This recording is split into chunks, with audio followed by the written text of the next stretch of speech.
presenting the greatest achievement in all the kingdom, Sleeping Queens!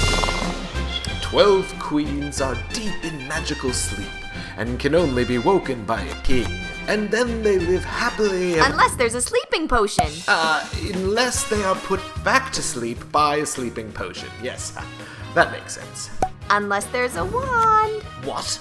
A potion is foiled by a magic wand? Fine, but then they live happily ever... Watch out for knights. Hey, wait! How do you stop the knight from stealing the queen? What do you think dragons are for? Oh my! And the dog queen can't be with the cat queen?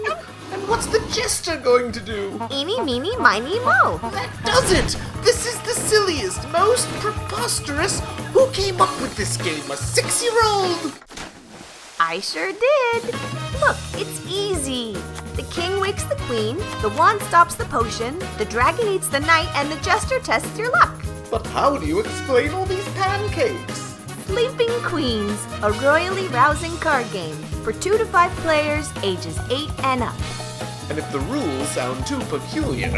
Just let a kid explain it to you.